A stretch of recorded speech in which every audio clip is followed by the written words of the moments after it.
They'd go crazy when they touched me. I used to love looking out at the green sky before I was kidnapped. I had it all: a gold throne, a great view, and amazing meals. I never went hungry, and I never had to do a thing. I was worshipped. My throne was a domed gold platform hanging beside a huge window. Every time the purple rings would cross each other in the sky, my worshippers would come to me with their offerings. They would place the tray in front of me, and I would drink every last drop.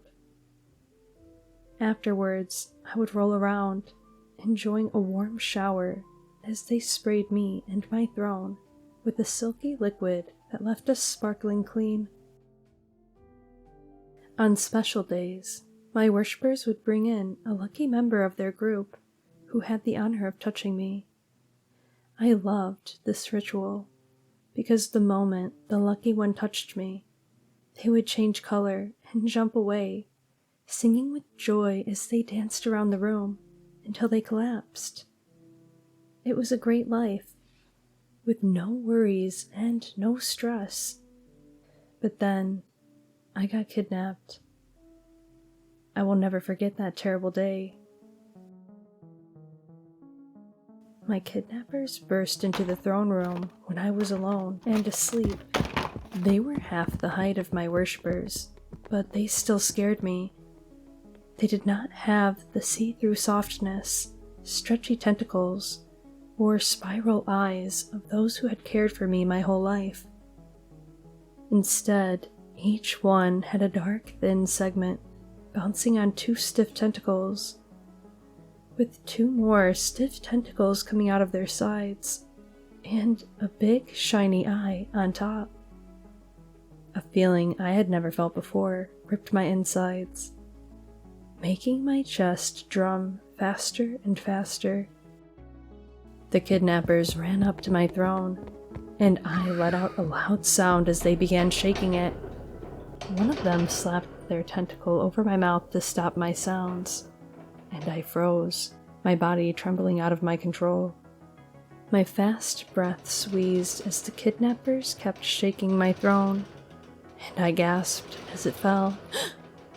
It rolled on the ground and I bounced around in it, grunting in pain I had never felt before.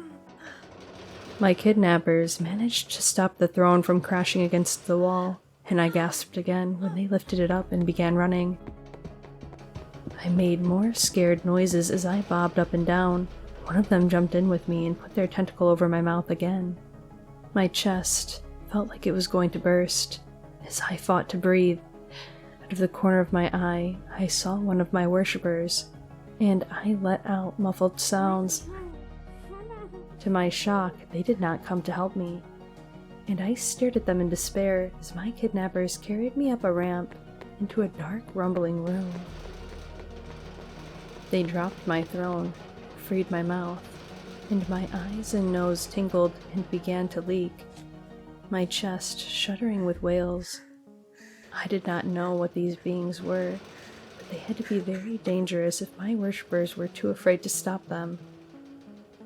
Filled with fear that burned my insides, I watched their every move, and my eyes got wider when they removed their big eye. Under it was a round shape that had very fine tentacles, 2 glinting slits, a protrusion, and a horrifying hole filled with white bumps. My chest shuddered faster as I watched them shed their skin next, their forms becoming thinner with more angles. I started seeing flashes of light as I gulped for air, huffing and wheezing, my ears rushing to a fast beat. Some of the kidnappers touched me and spoke strange words, and I let out breathless squeaks before everything went dark. The weeks afterwards were horrible. I was strapped down, probed, prodded, scanned, injected, and had samples taken, all without asking me. They also did not feed me anything. I would make noises and struggle, but they did not understand me, and I did not understand them. Not until they moved me into a white room and gave me a teacher. She spent months with me, and I tried my best to learn so I could talk to them. When I learned how to ask for food, I asked for it all the time, but they only fed me 3 times a day. They gave me soup in a cup with a straw and held it up for me as I drank. I never felt more helpless and slighted. My body would make growling sounds as it hurt, but they did not care.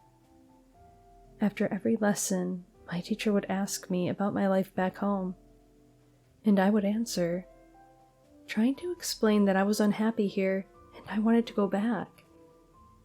She would always tell me I had a lot more to learn before making that choice.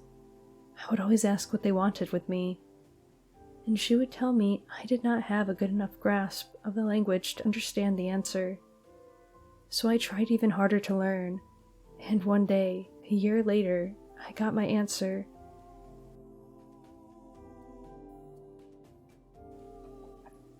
Why did you take me?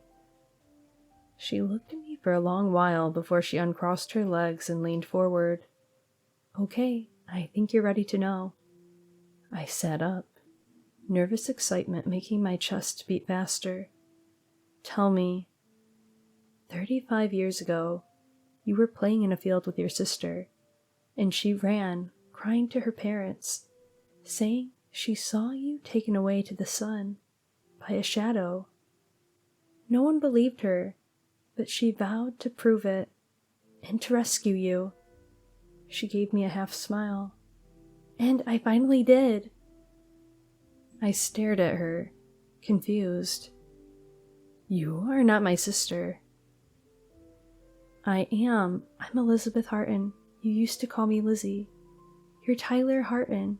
We used to call you Ty. Do you remember? No, that is not true. I'm not like you. Yes, you are. You're a human. She pulled out her phone. Here, look. These are photos of us when we were younger. That's you. You were 5 when you were taken, but the resemblance is clear. I looked at the photos. That is not me. I'm not a human. Why are you lying to me? I'm not lying. You're Tyler. We've been debating how to talk to you about this without affecting you, but I think the best way is to just come out and say it. She took a deep breath. You were abducted. By aliens. Yes, by you, and I want to know why. I was worshipped back home. They loved me there. Ty, you weren't worshipped. She put the phone away and hastily wiped away a tear. They mutilated you and used you as a weapon. I frowned. What? They cut off your arms and legs so you couldn't escape. They removed all of your teeth, and then they kept you in a cage and fed you until you were so big you couldn't do anything. No, they did not do that. I have always looked like this, and it was not a cage. It was a throne. You were too young to remember, so of course, this mutilated form is all you know, and it was a cage. They kept you in it because you're toxic to them. What is toxic? Deadly. One touch is enough to drive them into fatal hysteria. They usually avoid humans altogether, but this tribe took the risk of using you as a weapon to eliminate threats to the throne, the real throne. I shook my head. No, that is a lie. They loved me. They went crazy when they touched me because they worshipped me. Ty, I am not Ty. Yes, you are. I already told you. Your DNA is a perfect match. Science proves it. There's no mistake. I looked down, my thoughts and emotions churning. Was she right? Was I really an abducted and mutilated human instead of a revered and worshipped idol?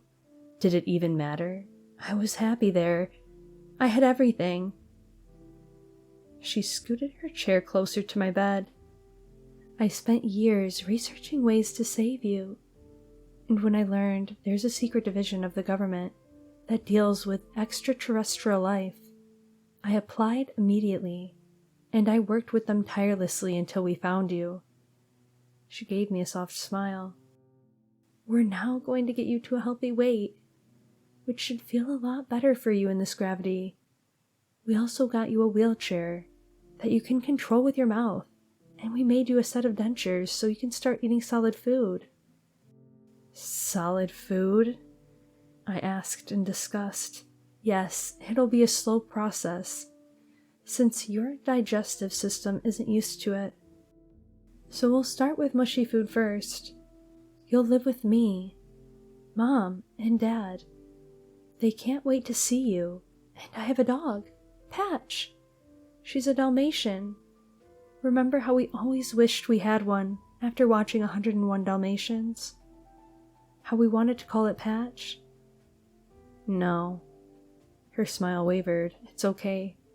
You were too young, but everyone is ready to meet you. So whenever you're ready to come home, let me know. Until then, I'll still drop by every day. And here, she placed a tablet on the overbed table. This is just like the voice-activated one we had for our lessons. And here's the stylus. I got you a bigger one, so it's easier to control with your mouth. You can contact me anytime. I met her eyes. I've listened to what you said, and I'm making my choice. I want to go back home, to my real home that you took me from. Her smile vanished. How about you take some time to think things over first? I'll be back tomorrow. Good night, Ty. She said, her voice breaking as she stood up. I did not reply, and she wiped a tear before she turned and left. I sniffed as I looked at the tablet. I did not want to be here. A prisoner, forced to live like them and eat like them. I wanted to go back home. Back to where everything was perfect.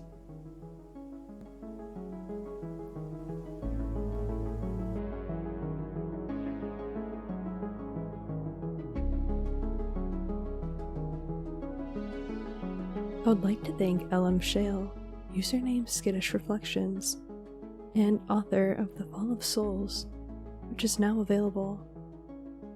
Stories involving space travel and aliens are a personal favorite of mine, so I was excited to do it. Thank you for listening.